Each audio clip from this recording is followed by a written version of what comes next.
ಇನ್ನು ನಮ್ಮ ರಾಜ್ಯದಲ್ಲಿ ಲಂಚ್ ಬಾಕತನ ಹೇಗೆ ನಡೀತಾ ಇದೆ ಅನ್ನುವಂಥದಕ್ಕೆ ಮತ್ತೊಂದು ಉದಾಹರಣೆ. ಇದೆಲ್ಲ ನಿಮಗೆ ಪ್ರತಿನಿತ್ಯ ಬರುವಂತ ಅನುಭವನೇ.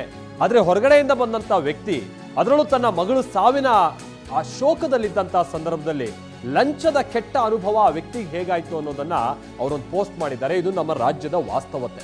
ನಾವೆಲ್ಲ ನಮ್ಮ ಸರ್ಕಾರಗಳು ಕೂಡ ನಾವು ಎಂತ ಹಂತದಲ್ಲಿದ್ದೀವಿ ಅನ್ನುವಂತ ಪ್ರಶ್ನೆ ಮಾಡ್ಕೊಳ್ಬೇಕು. ನೋಡಿ ಏನಾಯ್ತು ಅಂತ. ಪ್ರತಿ ಹಂತದಲ್ಲೂ ಕೂಡ ಮಗಳ ಸಾವಿನ ವಿಚಾರವಾಗಿ ಲಂಚ.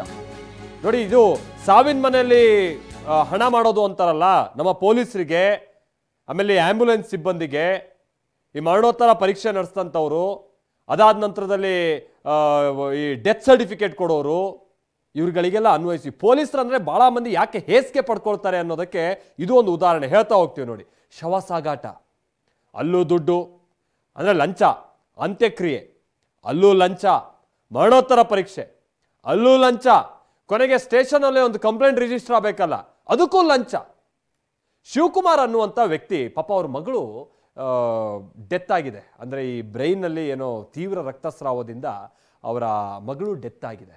ಅವರು ಮುಂಬೈಯಲ್ಲಿ ಕೆಲಸ ಮಾಡ್ತಾ ಇದ್ರು ಅಂತ ಕಾಣಿಸುತ್ತೆ. ಒಂದು ಖಾಸಗಿ ಸಂಸ್ಥೆಯಲ್ಲಿ ಅವರು ಹಿಂದೆ ಕೆಲಸ ಮಾಡ್ತಿರ್ತಾರೆ. ವಿಷಯ ಗೊತ್ತಾಗಿ ಮುಂಬೈಯಿಂದ ಬಂದಿರ್ತಾರೆ ಶಿವಕುಮಾರ್ ಅಂತ. ನೋಡಿ, ಆ ಫೋಟೋದಲ್ಲಿ ನಾವು ನೋಡ್ತಾ ಇದೀವಲ್ಲ, ಅವ್ರು ಇದಕ್ಕೆ ಸಂಬಂಧಪಟ್ಟಂಗೆ ಒಂದು ಪೋಸ್ಟ್ ಕೂಡ ಮಾಡಿದ್ದಾರೆ.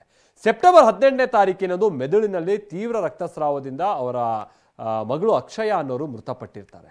ಪಾಪ ತಂದೆಗೆ ಹೇಗಾಗಬಾರ್ದು, ಮಗಳು ಮೃತಪಟ್ಟಿದ್ದಾಳೆ, ಅದರಲ್ಲೂ 18 ವರ್ಷದ ಮಗಳು.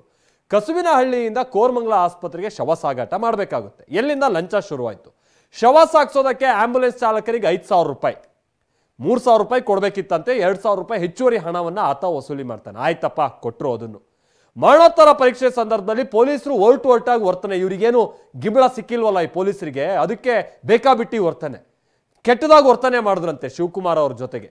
ಕೊನೆಗೆ ಶಿವಕುಮಾರ್ ಅವರ ಸ್ನೇಹಿತ ಮಧ್ಯಪ್ರವೇಶಿಸಿ ಪೊಲೀಸರನ್ನೆಲ್ಲ ಸುಮ್ಮನಾಗಿಸ್ತಾರೆ. ಮಗಳು ಅಕ್ಷಯ ಅವರ ಕಣ್ಣುಗಳನ್ನ ದಾನ ಮಾಡಿರ್ತಾರೆ ಶಿವಕುಮಾರ್ ಅವರು. ಆ ಮರಣೋತ್ತರ ಪರೀಕ್ಷೆ ನಂತರ ಕೂಡ ಪೊಲೀಸ್ ಠಾಣೆಗೆ ಹೋದ್ರೆ UDR ಕಾಪಿ ಕಡೆ ಪಡೆಯೋದಕ್ಕೆ ಪೊಲೀಸರಿಗೆ 5,000 ರೂಪಾಯಿ ಲಂಚ. ಮರಣ ಪ್ರಮಾಣ ಪತ್ರ ಪಡೆಯೋಕೆ ಮತ್ತೆ 2,000 ರೂಪಾಯಿ ಲಂಚ.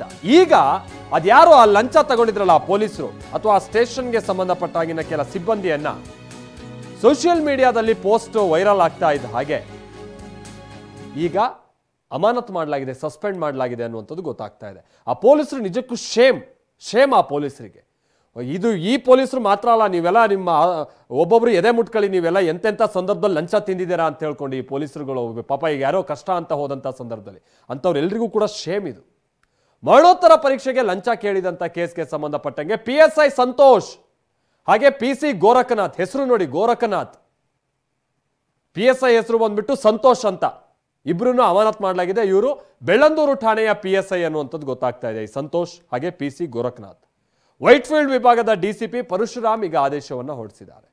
ಸೋಷಿಯಲ್ ಮೀಡಿಯಾದಲ್ಲಿ ಪೋಸ್ಟ್ ಹಾಕಿರ್ತಾರೆ. ಆ ನಂತರದಲ್ಲಿ ಈ ವಿಚಾರಗಳು ಪ್ರತಿಯೊಬ್ಬರು ಕೂಡ ತಮಗೆ ಹೆಂಗೆ ಲಂಚದ ಅನುಭವಗಳಾಗುತ್ತೋ ಈ ರೀತಿಯಾದಂಥ ರೀತಿಯಲ್ಲೇ ಬುದ್ಧಿ ಕಲಿಸ್ಬೇಕು. ಅದರಲ್ಲೂ ಪೊಲೀಸ್ ವ್ಯವಸ್ಥೆ. ಯಾಕಂದ್ರೆ ಕಷ್ಟ ಅಂತ ಬಂದಂಥ ಸಂದರ್ಭದಲ್ಲಿ, ಅನ್ಯಾಯ ಆಗಿದೆ ಅಂತ ಬಂದಂಥ ಸಂದರ್ಭದಲ್ಲಿ ಫಸ್ಟ್ ಹೋಗದೆ ಪೊಲೀಸ್ ಸ್ಟೇಷನ್ಗೆ. ಅಲ್ಲೇ ಈ ಥರದ ಲಂಚದ ಅನುಭವ ಆದರೆ ಹೆಂಗೆ ನ್ಯಾಯ ಪಡೆಯೋದಕ್ಕೆ ಸಾಧ್ಯ ಹೇಳಿ?